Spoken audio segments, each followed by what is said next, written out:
আজ আমি আপনাদের এমন একটি লোকজ সাংস্কৃতিক অনুষ্ঠানের সঙ্গে পরিচয় করিয়ে দিতে চাই যা হয়তো আগে কখনো শোনেননি। এটা একেবারেই ভিন্ন ধরনের ঐতিহ্য, ইতিহাস আর উৎসবের এক মিশ্রণ। শুরুতেই ছোট করে দেখে নিচ্ছি আজকের ভিডিওতে কি কি থাকছে।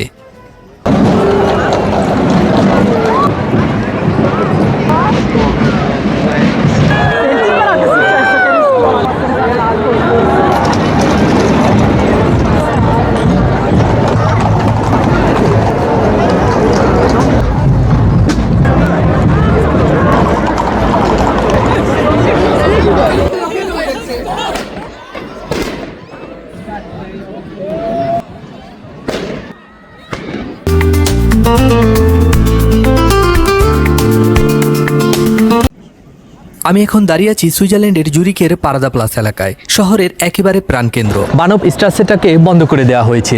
এই রাস্তায় আজ কোনো ট্রাম চলাচল করবে না। হাজার হাজার লোক এসে সমাবেত হবে। আর ঠিক এই অনুষ্ঠানটাকে উদযাপন করার জন্য বিশ্বের নানান প্রান্ত থেকে ইতিমধ্যেই ট্যুরিস্ট এসে হাজির হয়েছে এই জুরিকে। এখন চারপাশে যে শান্ত পরিপাটি জায়গাটা দেখছেন, কিছুক্ষণের ভেতরেই এই জায়গাটা একেবারে বদলে যাবে, ভরে উঠবে হাজার হাজার দর্শনার্থীতে। কারণ আজ এখানে উদযাপিত হবে জুরিখের অন্যতম ঐতিহ্যবাহী উৎসব সেক্সে লয়তেন। ইতিমধ্যেই শোভাযাত্রা আনুষ্ঠানিকতা শুরু হয়ে গিয়েছে। আমার পেছনে ইতিমধ্যে দেখতে পাচ্ছেন ঘোড়ার গাড়ি চড়ে তারা বিভিন্ন গিল্ডরা ইতিমধ্যে চলে এসেছে।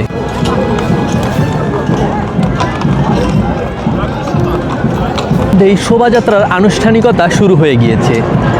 প্রথম ব্যান্ড দল এদিকেই এগিয়ে আসছে তাদের বিশাল বহর নিয়ে, এবং সেখানে রয়েছে নানান ধরনের বাদ্য সরঞ্জাম।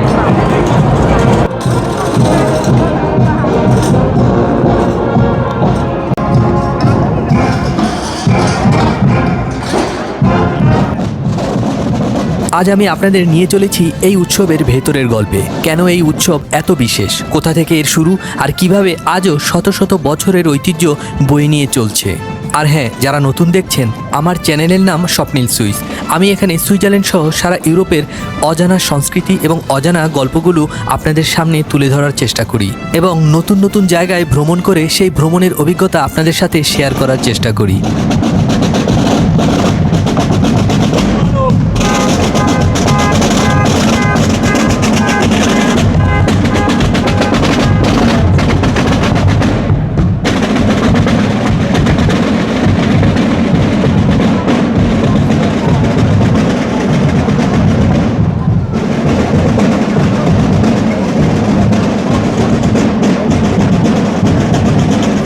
আজকের ভিডিওতে থাকছে জমকালো প্যারেড, ঐতিহ্যবাহী পোশাক আর সেই বহুল প্রতীক্ষিত মুহূর্ত যেখানে আগুনে পুড়িয়ে দেওয়া হয় একটি বোক, যা নাকি বলে দেয় আসছে গ্রীষ্ম কেমন হবে। তাই ভিডিওটি শেষ পর্যন্ত দেখুন, কারণ আজকের অভিজ্ঞতাটা হতে যাচ্ছে সত্যিই ভিন্ন, রঙিন আর স্মরণীয়।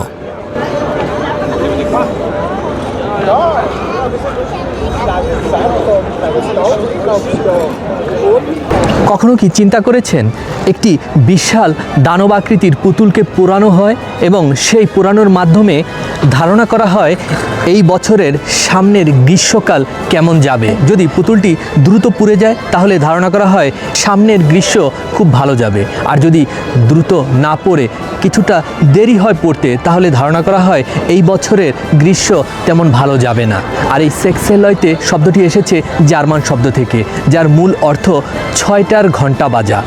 ইংরেজি 6 সংখ্যাটাকে জার্মান ভাষায় বলা হয় সেক্স, আর সেক্সে লয়তে দুটো শব্দ একসাথে হয়ে উঠেছে 6টার ঘন্টা বাজা।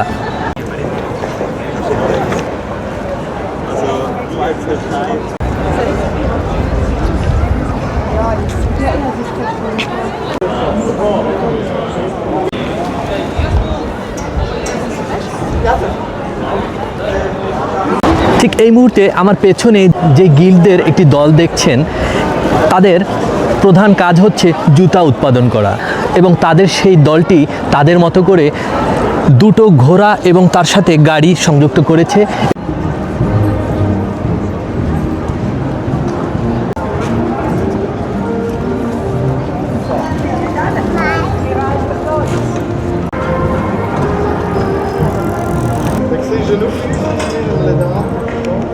ঠিক এই রকমের শত শত গিল্ডের দল আজকে অংশগ্রহণ করবে এই বসন্ত শোভাযাত্রায়। এই জায়গায় গিল্ডের আরও একটি দল তাদের ঘোড়া প্রস্তুত করছে আজকের এই শোভাযাত্রায় অংশগ্রহণ করার জন্য। শুরুর দিকে এই সমস্ত গিল্ড তথা ব্যবসায়ী সংগঠন দল তাদের নিজেদের মতো করে ছোট করে বসন্ত উৎসব পালন করত। পরবর্তীতে এই বসন্ত উৎসবের সাথে সম্পৃক্ত হয়েছে নানান ধরনের সংস্কৃতি। শুধু যে এই সংস্কৃতিতে বড় গিল্ডের দলেরাই অংশগ্রহণ করে তা কিন্তু না। 1400 শতকের পর থেকে এই সেক্সেলয়তে আরও বৃহৎ আকৃতি ধারণ করে। বর্তমানে এটি সারা বিশ্বব্যাপী একটি পরিচিত উৎসব।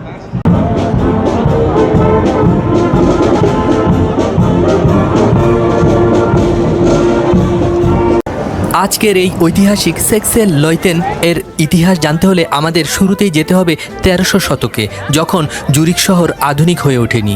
তখন শহরের জীবন চালাতো বিভিন্ন গিল্ড তথা কারিগর ও ব্যবসায়ীদের সংগঠন। যেমন বেকার, মুচি, লোহার কাজ করা মানুষ সবাই নিজের নিজের গিল্ডে থাকতো। সেই সময় শীতকালে দিনের আলো কম থাকায় কাজও সীমিত সময়ের জন্য চলতো। শহরের নিয়ম ছিল সূর্যাস্ত হলেই কাজ শেষ, কিন্তু গ্রীষ্ম এলে দিন বড় হতো আর মানুষ চাইতো একটু বেশি সময় কাজ করতে। আর তাই গ্রীষ্ম এলে 1 ঘন্টা সময় বাড়িয়ে দেওয়া হতো। আর এই 1 ঘন্টা সময় বাড়ানো হতো একটি বিশেষ প্রক্রিয়ার মাধ্যমে, শহরের একটি বড় গির্জার ঘণ্টাধ্বনির মাধ্যমে। আর সেই গির্জার ঘণ্টা বেজে উঠলে সবাই বুঝে যেত এখন সময় 1 ঘন্টা বেড়ে গেছে। আর সেই 6টার ঘণ্টা বাজার সময়টাকেই বলা হয় সেক্সে লয়তেন। মূলত 1400 শতাব্দীর দিকে শিশুরা খড়কুটো দিয়ে একটি বিশাল আকৃতির তুষার মানব তৈরি করতেন এবং শীতের শেষে বসন্তের শুরুতে সেই তুষার মানবটাকে পুড়িয়ে শীতকে বিদায় জানাতেন। আর শিশুদেরকে এই সেক্সে লয়তে অনুষ্ঠানে সম্পৃক্ত করার সাথে সাথে সেই বোক পোড়ানোর উৎসবটা কিন্তু সম্পৃক্ত হয়ে গেছে। আজকের এই সেক্সে লয়তে অনুষ্ঠানের মূল আকর্ষণ হচ্ছে বোক পোড়ানো। আর বোকটাকে যে স্থানে পোড়ানো হয় প্রতি বছর সেই একই স্থানে এই বোক পোড়ানো হয়। সেই থেকে এই স্থানের নাম হয়েছে সেক্সে লয়তেন প্লাস। সবাই তাদের ঘোড়া প্রস্তুত করছে। কিছুক্ষণের ভিতরে সেই শোভাযাত্রা শুরু হয়ে যাবে এবং এই প্যারেডের মধ্য দিয়ে সূচনা ঘটবে আজকের সেক্সে লয়তে অনুষ্ঠানের।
কোনো একটি নির্দিষ্ট গির্জায় ঘন্টা বাজানো হতো এবং সেই ঘন্টা বাজিয়ে সমস্ত জুরিকবাসীদেরকে জানিয়ে দেওয়া হতো এখন 1 ঘন্টা সময় বেড়ে গেছে, অর্থাৎ যেই ছুটি বিকেল 5টায় হতো সেই ছুটি এখন হবে বিকেল 6টায়। ধীরে ধীরে এই দিনটি শুধু কাজের সময় পরিবর্তনের ঘোষণা না থেকে উৎসবের দিনে পরিণত হয়ে যায়। গিল্ড সদস্যরা রঙিন পোশাক পরে শহরের ভেতরে শোভাযাত্রা করত। ঘোড়ায় চড়ে ব্যানার হাতে তারা নিজেদের গর্ব আর ঐতিহ্য প্রদর্শন করত। শহরের মানুষ সেই শোভাযাত্রা দেখতে রাস্তার দুপাশে ভিড় জমাতো। Questi sono i viticoltori. Dopo le repliche. Viva! Viva!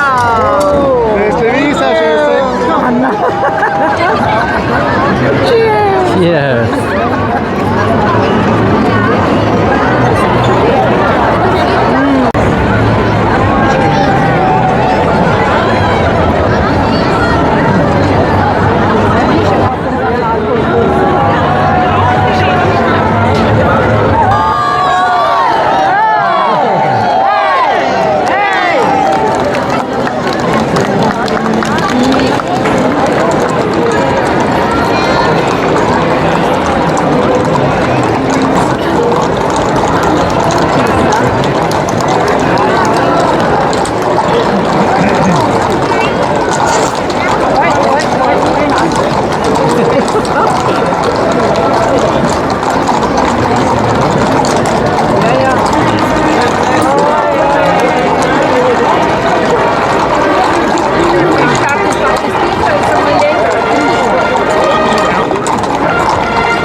Perfect music.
এই উৎসবের নাটকীয় অংশ আসে বোগ পোড়ানোর মাধ্যমে। বোগ হলো এক ধরনের তুষার মানবের মতো পুতুল, যার ভেতরে আতশবাজি ভরা থাকে। গল্পটা এমন যে বোগ পোড়ানোর মাধ্যমে শীতকে বিদায় জানানো হয়। সবাই অপেক্ষা করে থাকে বোগের মাথাটা কখন বিস্ফোরিত হবে। আগের দিনে বিশ্বাস করা হতো যত দ্রুত বোগের মাথাটা ফেটে যাবে গ্রীষ্ম তত উষ্ণ এবং ভালো যাবে, আর দেরিতে হলে গ্রীষ্ম খারাপ এবং ঠান্ডা হবে। যদিও আধুনিক যুগে এসে সবাই জানে এবং বিশ্বাস করে এই বোগ পোড়ানোর কোনো বৈজ্ঞানিক ব্যাখ্যা নেই, তবুও ঐতিহ্যকে ধরে রাখার জন্য তারা সেই ধারণা পোষণ করে এবং কিছুক্ষণের জন্য মজা করে তারা বাজি ধরে যে এবারকার বোগ কত মিনিটে ফাটবে। মূলত এটা এক ধরনের লোকজ আবহাওয়া ভবিষ্যৎবাণী, যার কোনো বৈজ্ঞানিক ব্যাখ্যা নেই।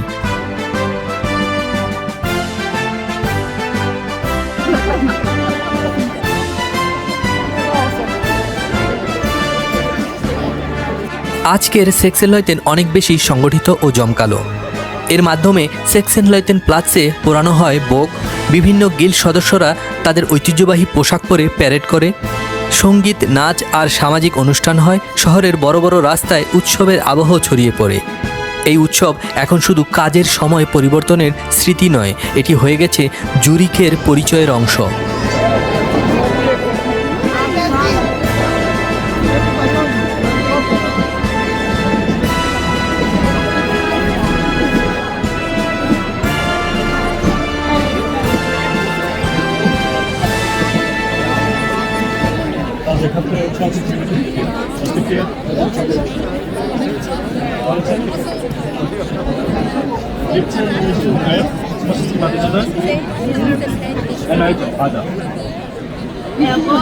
Pode tacar aí. Que aí então tá apertando aquilo que falha. Susliga os pés com os três assim.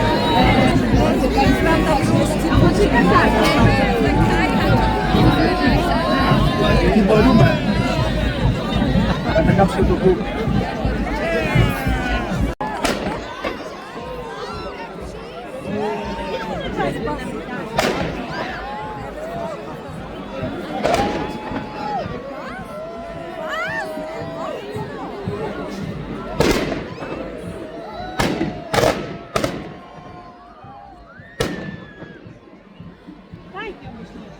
Che palpe in ascolto.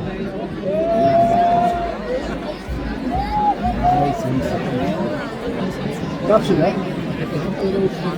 Dai costi ex, prego. Over de streep.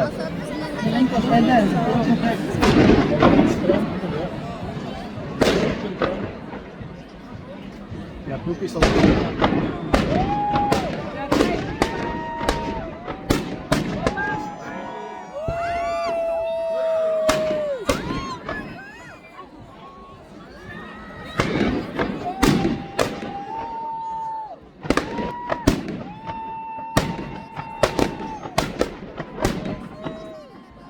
Al vecchio comare, Pita.